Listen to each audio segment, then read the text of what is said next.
July, turn me up.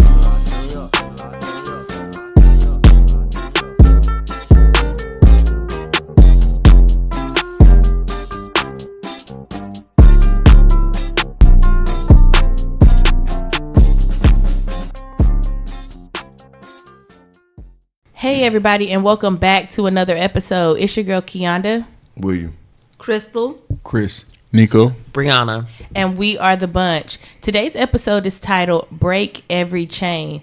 In this episode, the bunch talks about breaking the chains of generational curses that can hold you back from your full potential. Whether it be family, financial, or even relationship generational curses, this episode dives into the strengths of identifying change and moving past things that have hindered you and your family. Okay, so this first topic is blessings and a curse. So what is a generational curse? Brianna? So I would say generational curses are things that are negatively passed down from one generation to the next. And it could be positive or it could be negative, but a lot of times people think of like the negative because of the word curse. Mm-hmm. So can anybody think of some generational curses that could be passed down? Yeah, like not communicating. I would say maybe drug addiction. Addictions. Like family secrets. That's a good one. What goes on in this house stays in this house. Ooh.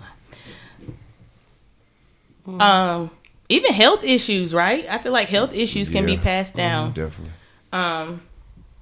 So how can generational curses affect your love life?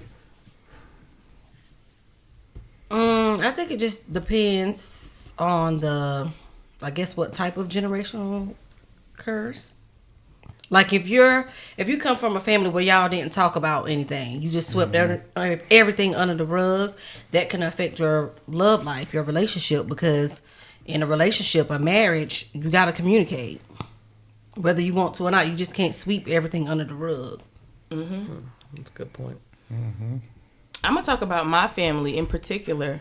We have a addictive spirit. We are addicted to things, whether it be alcohol, drugs.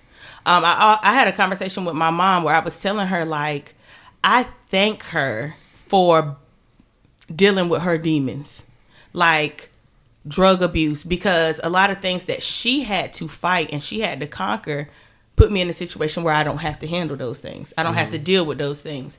So, how can it affect your love life if you are, say, like with me, addicted to drugs or alcohol? The financial stress that could put on your spouse, the emotional stress that it will put on your relationship. So it's just different things that, can come from not dealing with generational curses. Right. Yeah. And we kind of talked about this before, but naturally, traumas and your experiences in your past shape who you are as a person. And so those things those generational curses that you might not be even aware of, that they've been in your family, right? But those things come up in your marriage, and how to deal with those things, I guess we'll talk about that later. But it can affect how you treat your spouse. It can affect how you treat your children. And it could be considered a baggage if you don't address it and try to change those generational curses like you were talking about with your mom, with you guys. Right. And I like the fact that you brought up how sometimes we may not know that some things are a generational curse.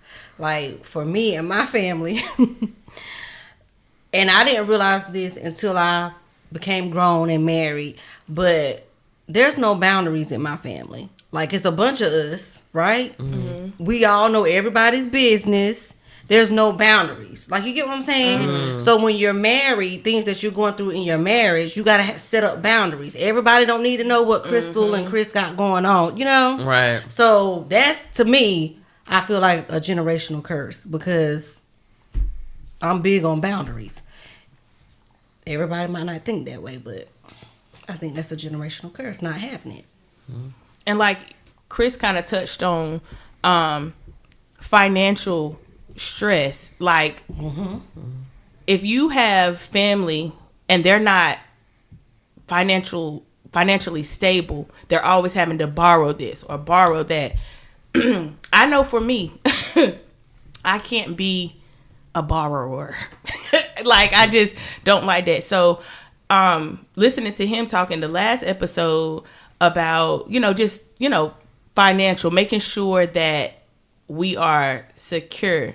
You know what I'm saying? I think that was a big one for me, just watching some of my family members kind of struggle. I just knew I didn't want that for myself.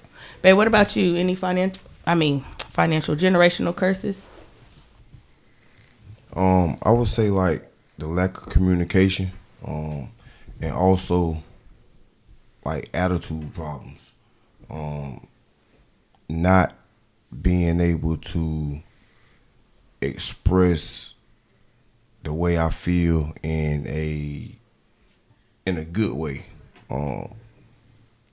And also, like Crystal said, just trying to sweep a lot of stuff under the rug, because not calling no names, but people in my family is good for trying to sweep stuff under the rug, not come back to it, and trying to resolve the situation. So I find myself doing that a lot in my marriage, like just trying to sweep under the rug and not come back to it and resolve it. So I definitely think that that's a generational curse that me, myself, is trying to break. And I'm getting better with it. So I do like communication and attitude problems. Chris? For me, I'm definitely gonna say communication as well. My mom didn't communicate. I mean, she did communicate somewhat good, but my dad, he really didn't talk a lot. He held a lot of things in as far as situations that he went through. So I'm definitely gonna say keeping things to myself and not really expressing it like I should. Like I said before in the last episode, survival mode thinking. You know what I'm saying? Just because when I came up, we was just surviving day to day. In a lot of cases, I used to have to go next door, ask people for food, ask the drug dealers for money so we can buy food. I used to get water from the neighbors when our water got cut off. So all those things play a part in my survival mode thinking at times. So, and how I got to that place. Yep. So I didn't want to pass that to my kids. So I try to make sure that, I change that perspective, change that way of thinking so they don't know anything about it. So it'll shift that particular way of thinking, you know what I'm saying? Yeah. And that kind of goes into one of the questions, like, how do you identify the generational curse and break it? Talk about it. That's good. You got to talk about it. That's good. You got to identify it and talk about it. Communicate with it. For sure. It's funny you said that, man, because I make it a priority to discuss the things with, my kids, the things that I went through, the things that make sure they're able to communicate with me and I'm able to be truthful with them about the things that I went through, identify the struggles, the way of thinking that I had that wasn't right, and fix that so they can, so they don't make the same mistakes and follow the same path that I did. Yep. And not just talk about it, but be about it. Right. Actually do the work. Like if you know certain things in your family that you went through growing up, and you didn't want that for your kids or for your family that you created, don't do those things. Right.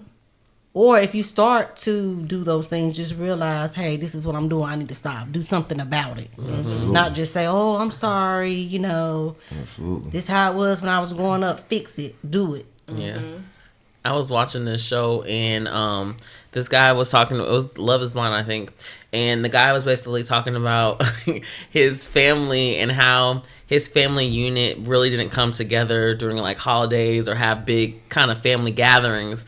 And his grandma was like, and he was telling his grandma like he really wanted that for his family. And the grandma was like, well, it's your turn. If you want it, do it. Like, I mean, you can't wait on nobody. It's like, if it's only going to happen if you put the effort in and try to change it. And so if you want something for your family that was different than what you had, then you got to put in the work and just do it for your family and create that new tradition. So it changes, because if not, it's going to be happening over and over, and your kids are going to do the same thing and not be able to break it unless they identify it. Right. Yep. And as y'all was talking, what is just keep coming to me is modeled behavior. Yeah. That's exactly what a generational curse is a modeled behavior. We've seen it. So we've seen our parents do it. They've seen their parents do it. And so for us, it feels like, oh, this is what right. it is. Yeah. Or this is who I am. Right. And if you ever get caught up in that mindset of this is just who I am. This is who I am. You already on the wrong track. So stop saying this is who you are, because that limits you, and that's just lazy. You don't want to do the work to change who you are. Right. Right. And you putting it in the atmosphere, you speaking it to existence, something that you don't want to be a part of, you know what I'm saying? So, and I think as black people, we got the stigma of just, saying or just sweeping things under the rug anyway, just so nobody don't know that we going through this or going through that. So we keep it to ourselves or keep it within the family, you know what I'm saying? And that trauma just Keeps on going. getting passed down, Got that wall build up. Yeah, because I was gonna say for my family the same thing. Not my immediate family, but like my family. I guess what would that be called? I don't know. But I think the communication and sweeping things under the rug, like that's a problem with my family. And I was gonna ask the question, like, is this just a black? Is this a black person thing? And you kind of address that, but I mean, it's an every person thing, but really in the black community, because we have to look shiny and pretty and glittery and gold for everyone on the outside, and in the inside, the house is a mess. Right. And families don't want to talk about it, and that's the number one thing in my family. Like, we got so much mess going on, and no one wants to talk about it, or our matriarch passed away, and so now it's really not going to happen, and then you know what I mean. So it's sad. It is. Go ahead. I was gonna say, like, because people can't live in their truth. Like, one thing that as I'm growing up, I find that I hate the saying, what goes on in this house stays in this house. Because if it stays in this house, that means nobody can get healing outside of this house. You get what I'm saying? So I hate that saying.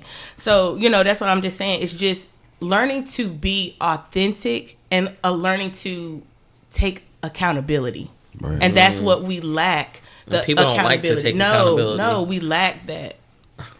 And it's funny that you said that, is because that's what I go back to the kids again, is teaching them and being an example for them and letting them know the things that and the decisions that I made, and taking accountability and displaying that for them, so they can take accountability for the things that they do as they grow and mature into and grown men. Absolutely.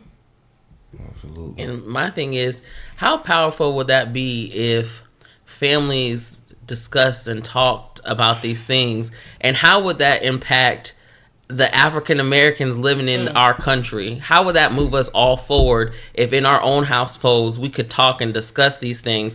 Just imagine how powerful that would be, because we would finally be able to be united in some kind of front with other black folks and black families, but in our own household, they're a mess. They stink. So I mean, But that goes back to accountability. Like, a lot of people, they don't want to talk about it, because at some point, whoever it is in the situation, like, oh, okay, that means me admitting that I was wrong. You get what I'm saying? So yeah. And if you admit that you're wrong, correction has to come. Right. You have to change something. Right. And people are so used to being stuck in their ways that they don't want to change. And change, I will tell y'all right now, change is going to be something that you do until the day you die. So if you ever find that you are the same person that you are yesterday, last week, there's something going on with you. You are not taking accountability for your actions. It's almost like they settling. Oh yeah. Ooh, that's good. Now that is definitely That's a curse. good. Right. Because no offense, but there's a lot of people out there. Oh well, my mama and them did it this way, so we okay with just staying here and not moving on and not doing the work to be better and do better. Right. It's almost like when people say, well, that's how it was when I was growing up, or I'm a product of my environment. No, I feel like this. Once you become a grown adult, you are a product of your decisions. Girl, I'm about to shout. Yeah. Yeah. For real. Yes, because people love to use that line to hold themselves back. Yeah. Yeah. But also with that same thing is like how people, I forgot what you said, but it just made me think of how people be married for like 24, 30 years and they but the person been cheating on them the entire time and they're just settling and not trying to break through and get out that situation. So I don't remember what you said, but something about what you said made me think of that kind of scenario. Like, I don't remember. Well, I will say this. Sometimes because we see divorce a lot, right? And so we're like, oh, I don't want divorce. Oh, God, this is a good one. So a man settle. gonna be a man. That is one thing that they tell you. A man gonna be a man, meaning a man is gonna cheat, and that's okay. So if we teaching our young ladies that a man is going to be a man when she's older and she's married, we done told her a man gonna be a man, he gonna cheat on you. That means, sis, you got to settle for this. You got to stay in this trauma, stay in this bondage, stay in this drama, because a man is gonna be a man. And I refuse to teach my kids that. If a man is not treating you right, I don't care what you see me do. I don't care what you seen your grandma do. I don't care what you seen your aunties or whoever. If he is not treating you right, you are biblically free to leave that man if he's cheating on you. Leave. You deserve that peace. Okay, so let's move into this next question. Knowing what you're marrying into, and why is it important to know your partner's family history? Nico? It's very important because you need to know who you're with. You need to know where they're coming from, what you're going to be dealing with, because people have a lot of secrets. They have a lot of stuff that's swept under the rug, as y'all say, and you need to know those facts as much as you can, because you just don't never know who you're dealing with. Some people could have, their parents could be cousins. You need to know that for when you have a child. For when you have a child, something can be wrong with your child like it is with them. You just never know. That's just true. like a little example, but, just know who you're dealing with. Also, to get some understanding about your partner. Like, if you notice your partner has an issue with certain things, if you meet their family and stuff, you can see like, oh, okay, so this Makes is where sense. where it comes from. Yeah. But even health-wise, Yeah. Yeah, that too. knowing, what kind of health problems they have, what potentially your children could have, like, that's all important. Yeah, because you don't want to end up like Reese or Tisa. That's true. Right. And as we talking about this, it's making me think about the 80-20 rule. You get what I'm saying? So it's like the 80-20 rule. Do y'all know the 80-20 rule? Like where, okay, so the 80-20 rule is like where nobody's going to ever be 100%, right? But sometimes, a person will have 80%. And then they have like 20% that they may not get. You know what I'm saying? They're missing 20% of something. So you may have a man who is financially stable. He takes care of you. He provides. He does all this stuff, but he's not affectionate. Or he's not. Okay. You get what I'm saying? So he has 80% of something, but he doesn't have 20% of something. And somebody had told me, and they told me this a long time ago, that you look at the 80% that the person has to offer you, right? But what about that 20%? You need to look at that 20% and think of, if this person never gets this 20%, are you going to be okay? So if it's a generational curse of lack of communication. If this person never gets that together, are you going to be okay to deal with that? So a lot of times we look at the 80% of a person and we're like, oh, okay, but then we miss the 20%. And sometimes that 20% will cause us to turn away from that person. And then it'll lead us into a situation where we go find 20% and he missing 80%. Right. You get what I'm saying? Right. But I say it's always important to look at that 20% of a person and see if it's something that you can handle if they never get it. And sometimes generational curses may not be broke within your generation.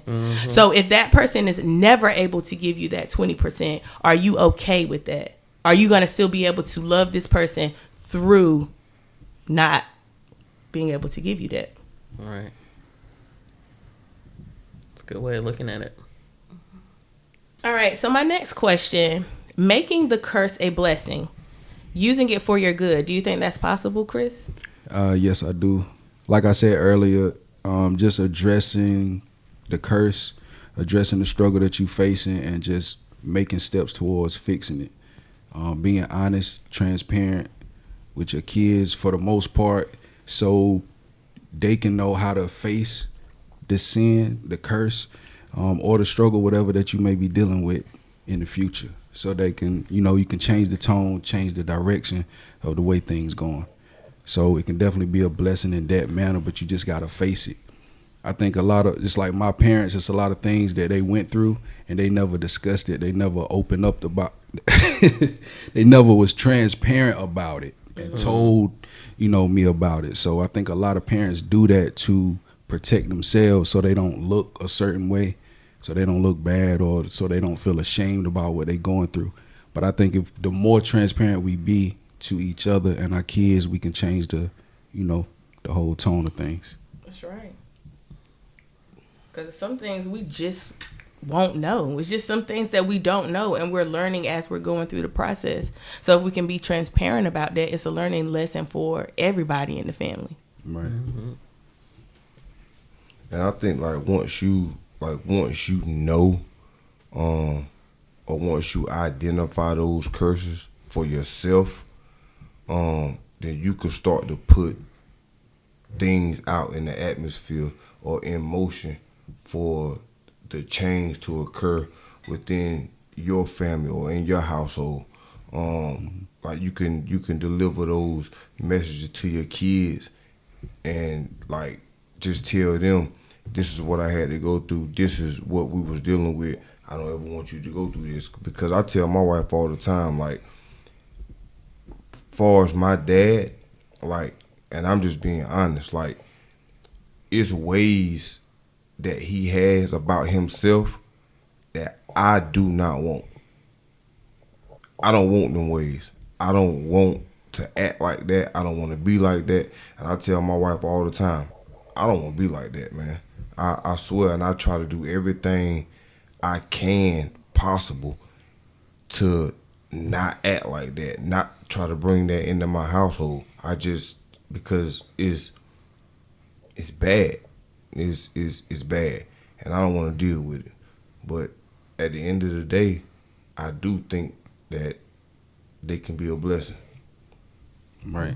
And even if we can't save, I know we can't save our kids from every little thing, you know what I'm saying? But at least if they know about the specific things that we went through or still going through, they know how to face it. Right. You know what I'm saying? They know they not just blind to it once it approach them. Right. Right. Yeah. And I was told a while ago, if you do what you always done, you gonna get what you always got. So in order for you can't just say change without the action. You got to put it in motion. You got to. It's not gonna happen on its own. Change ain't gonna happen by chance. You got to put it in motion. So I mean. And looking at the next topic, don't let it hold you back. We kind of already touched on it a little bit. So, but what have you done to change the curse direction in your family life or in your life? me personally, I tell you like what's going on. Well, I try to anyway. Like, babe, this is what I had to deal with in my past.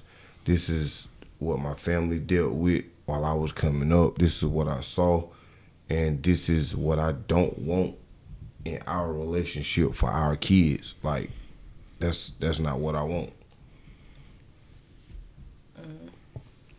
I say, like, for me, what I have done, because it's some things like my family have a bad attitude. So a lot of things that I know that run in my family, sometimes it's too much for me to like try to deal with completely on my own. So I know I have to take a lot of stuff to God as far as like changing my heart posture. Cause yeah, for me, even whenever you are trying to make change, right? The devil has a way of like manipulating you and deceiving you. And so you may feel like people like, oh, she always gonna have this attitude, or she always, and sometimes even if you're moving forward trying not to be a certain way, people have a way of kind of keeping you in bondage. So a lot of things that you can't handle yourself, and a lot of times if it's a generational curse, your mother may not, your father, your family may not know how to handle you when you step out of what they're used to seeing. You become a black sheep. That don't mean don't change. If that means you're gonna stand out, stand out. Stand out for doing something right, not doing what to fit in, doing something bad to fit in. So stand out. Even if it's against your family, stand out. Right. I would say like one of the main things that I identified was like accepting correction from somebody else. Yes, Lord. Because like Godly, like honestly, I dealt with that for a long time coming up as a child. And like I saw that in my relationship. Like my wife tried to correct me a lot, and I'm like, man, I don't want to hear that. Like, I don't want to hear that. Like, I don't want to talk about it. I don't want to hear it. And like we said earlier, I always try to sweep it under the rug. But now, like, I tell her, like, if I'm messing up, tell me. Let me sit in this mess that I'm in. Let me acknowledge, and I want you to identify when I'm messing up so I can feel it, and now I know what not to do so I can change it. So that was a big one for me, just accepting correction from somebody else, because like I've been through a lot, like a whole lot, and I never had to correct myself for somebody else. It was always me, and I'm gonna do this my way, and I'm just gonna accept the consequences for what I do. I never had to correct it. So now that I got somebody in my life that's pointing out my incorrections and is correcting me in my wrongs, now I'm like, darn, I got to get this right. So that was a big one for me, just accepting the correction from somebody else. Nice. And like being honest, like in the situation, this is new for us. Very new conversations that we're having, because I understand, like, kind of like what he's saying. He's saying like he's always been rebellious. You've always did your own thing. So having somebody point out to you all your flaws, it's not easy. It's hard. It's not easy. And so I'm trying to be sensitive. And like I said, this is new. These are new conversations that we're having. I'm trying to be sensitive in the process of somebody telling you something that you've been doing for a long time. It's not right. And either you have a choice of like getting it right or losing. And you have to figure out what means more to you. Getting it right or losing. Because not everybody can deal with the baggage that you may hold on to. Right. And when you're married, you actually have somebody who's saying, I love you enough. I want to help you drop some of these bags off over here. You get what I'm saying? That's good. Yep. Okay, so the next question, choosing hard versus walking in freedom. How do people let their past struggles impact their future goals, Nico? I feel like when it comes to generational curses, a lot of people use that as a crutch. They always say like, "Oh, this what happened in my family," or "I didn't have this growing up," or something like that to that effect. But you're an adult. You need to grow up, and you need to stop making excuses. Start your own, what's the word I'm looking for? Legacy, traditions. Legacy, tradition. Don't always focus on what happened in the past, because that's always going to hold you back if that's all you talk about. You have to make changes in your life when you grow up and you want to get married and you want to have kids and stuff like that, because if not, you're going to be stuck in the same place. So you have to keep it moving. Especially when you telling yourself, oh, this is what my family always done, or this is what, like, you telling yourself this is what we always did. So why not just change that? You know what I'm saying? Like growing up as a child, is two things that I think everyone learned as a child, and that was right and wrong.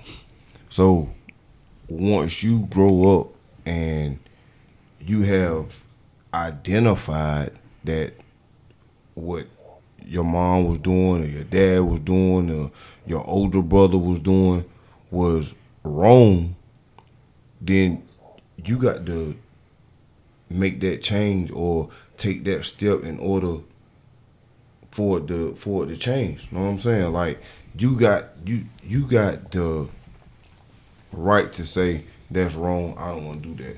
You have a choice. Right. You got a choice. You got that right to say I don't want to do that. And as an adult, I mean, come on, man. You got to make the right decision. Right. Can't keep blaming. Yeah, you got to make the right decision, and you can't blame nobody else for your wrongdoings. Once you become an adult, you can't blame nobody else but yourself. You can't blame it on your mama. You can't blame it on your daddy. You can't blame it on nobody but yourself. And not only knowing that it's wrong, but seeing the conditions Facts. and the environment that is created. You know what I'm saying? Facts. So the things that I seen, I looked at it, I know I didn't want to go through that. You know, I seen people I didn't want to be like. Yeah. I got Most family definitely. members that I don't want to be like. Most definitely. You know what I'm saying? So that's what I structured myself around. You know, the things that I don't want to be like, the people that I don't like, or the ways, the curses, or the sins, or whatever the case may be. Right. If I don't want to be that way, then I'm gonna make a change for it. Remove myself from it. Right.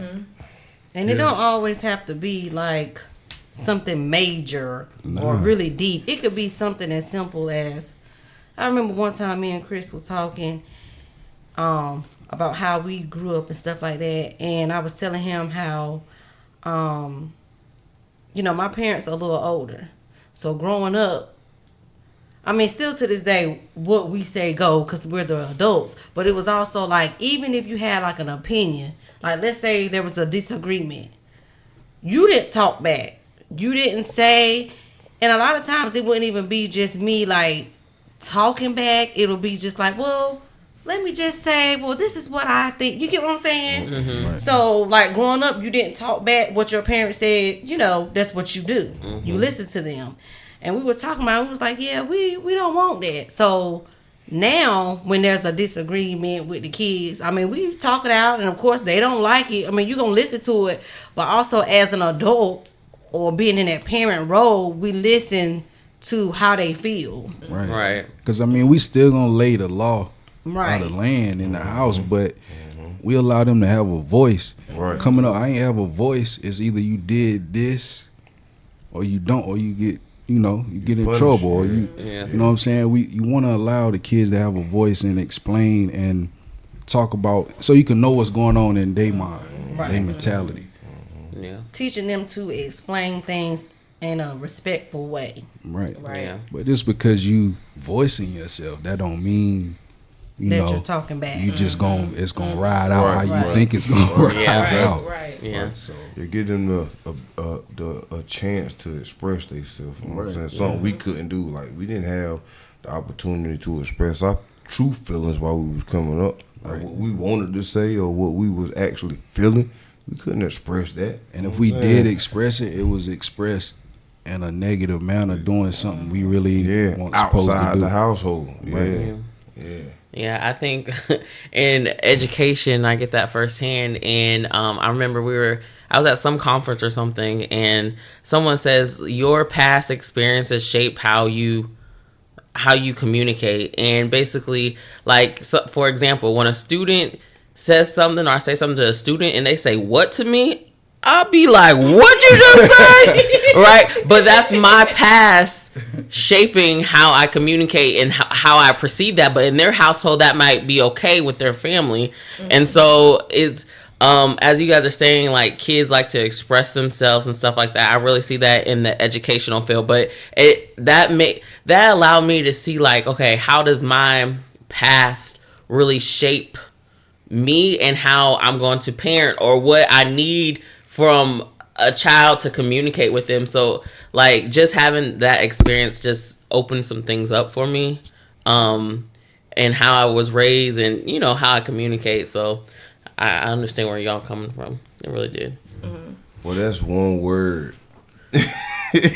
That's one word that I cannot stand, man. Like, I asked Key something, and she say "what?" because I like, when I grew up, "what" was an expression of, like, Attitude or anger, or like, "what's up?" Like, and when she be like "what?" I'm like, "What you mean what?" Like, and I had to learn to, like, she don't mean nothing by when she say "what." It's just Yeah. like, "what did you say?" Like, Yeah. I didn't hear you. Like, "what?" But I'm still learning. Like, God got Yeah. the word, because that word, it just does something to my soul. Right. Yeah. Like, it don't does. bother me because I do say "what" a lot, but I have noticed at work, like, our supervisor will call on one of the nurses, and it's this one particular one. She always says "what," and I be at my desk and I'm looking like, she older than you, like, and I ain't talking about like a few years. She like we all grown, but Right. like, what? And I don't think my supervisor realized it, but she kind of gave her a look like, Who you talking like, to? what the hell you mean, what? Right, yeah. But,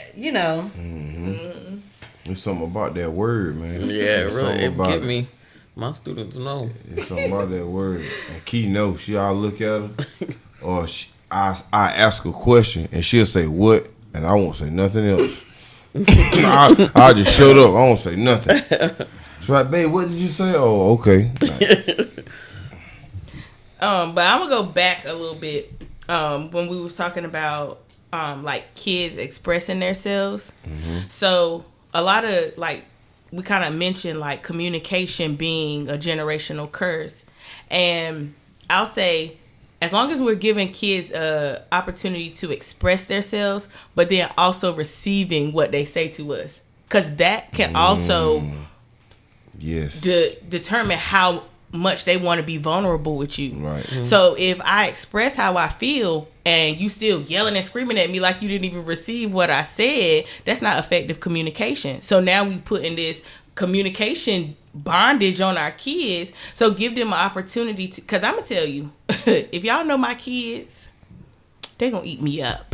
They're gonna eat me up more than anybody. They gonna get me together. But I thank God for them, because I need somebody to, you know what I'm saying, to keep me in check. Like, I get what you're saying, but you didn't have to say it the way that you said it. You know what I'm saying? You didn't have to say it like that. And I'm like, you right. You right. They gonna keep me. But if I never gave them a chance to like express that and then receive what they said, I would not have the relationship I have with my kids today. You know what I'm saying? Yeah. They didn't tighten me up all the way. No, they ain't tying you up all the way, but they try to get you there. Yeah, they get me there. Yeah, they really is. But I can say I'm very thankful for my mom and how she was raised. There was some good and some bad, but I'm thankful that when she was raising us, she changed those generational curses. She changed those mentalities. And so I'm grateful I had my mom and someone to lead me in those directions of like, no, this is not what you want. This is how you do it. Because not everyone has that in their life. So I can say, shout out, mommy. Right, for real, too. Shout out to moms. Yeah, for real. Guess we all shouting out mommies. Yeah. Titsy.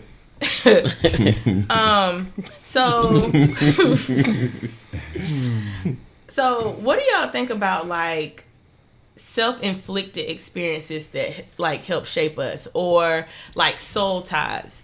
I know we're talking about like generational curses, but do you guys feel like soul ties play a part in any generational curse or your relationship or how you are as an adult? Yes. Yes, for sure. Explain. I have one example. So the first when I came to North Carolina, he was my first boyfriend, and he was older than me. I was 18, he was 25. And that was red flag number one, because why are you trying to date an 18-year-old, sir? Anyways, but he constantly had an attitude. Like, he had an attitude. He was rude. It was just different things. And like, I was very sweet and naive when I came to North Carolina. And I think after him and I broke up, I kind of picked up on his spirit. Like, I mean, it was like, I don't know, I constantly had an attitude. I was short with people, and I just felt like, even though we only dated for like 6 months, but I just feel like I picked up on his spirit. And so I think soul ties are real. I think you can inflict yourself with experiences, and you have no idea that you're inflicting yourself with those experiences. But yes, I believe in soul ties. That's one of my experiences. I mean, because if we talking about generational curses and soul ties, both is like one and the same. It's all spiritual. So, I mean, just like Bree said, when it comes to soul ties and generational curses, I mean, you can pick up some of the curse of who you dealing with. Mm-hmm. You know what I'm saying? If they operating in a way and dealing with a generational curse, you can definitely adopt some of those behaviors and habits. So I feel like it's one and the same, and it can definitely affect your relationship, because you can bring that into your next relationship or your marriage if you don't identify and address it. So Definitely. Yeah. And imagine dealing with somebody you haven't had conversations this deep. They don't even know the stuff that they got going on and dealing with. And then we lay down with certain people, and now we done took on all of this stuff. Not just from them, but whoever they was with before you. You know what I'm saying? They may not even know all the stuff they got with them because of how many people they done been. You know what I'm saying? So it gets crazy, y'all. It gets crazy. Okay, so we kind of touched on this a little bit, but let's go into the third topic. No blame, taking accountability. So prayer, marriage, family, and self. What are some prayers to help you through this process?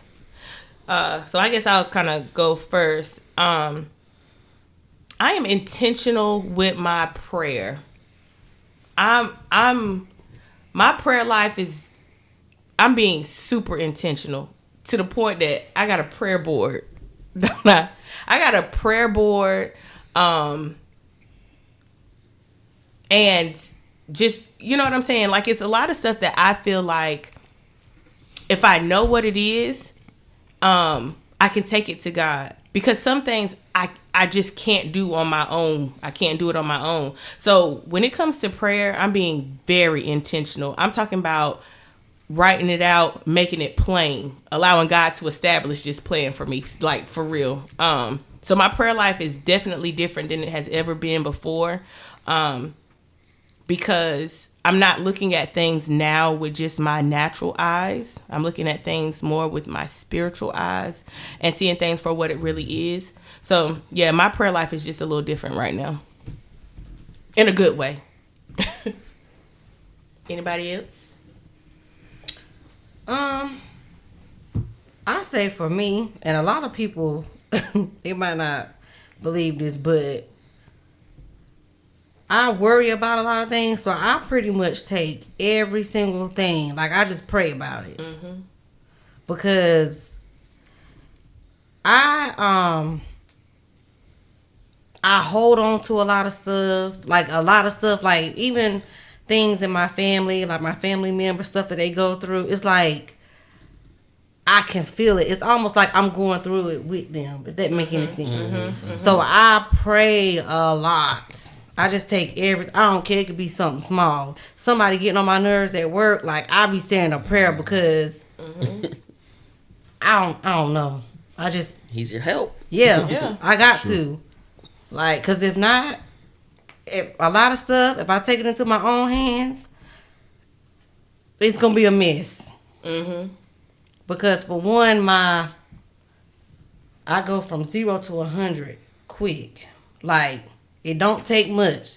So it's best for me to just be like, Lord, please help me. Like, get me through this, get my brother through this, or whoever, my sister. Because I just give everything. Yeah. And too, if we talking about generational curses and stuff like that, I mean, yeah, we can put in the work. We can be transparent as much as we can, but we can't complete that task without God. So we definitely gotta, stay prayed up. Amen. And like, you hear like now 2024 is the year of exposure. You know what I'm saying?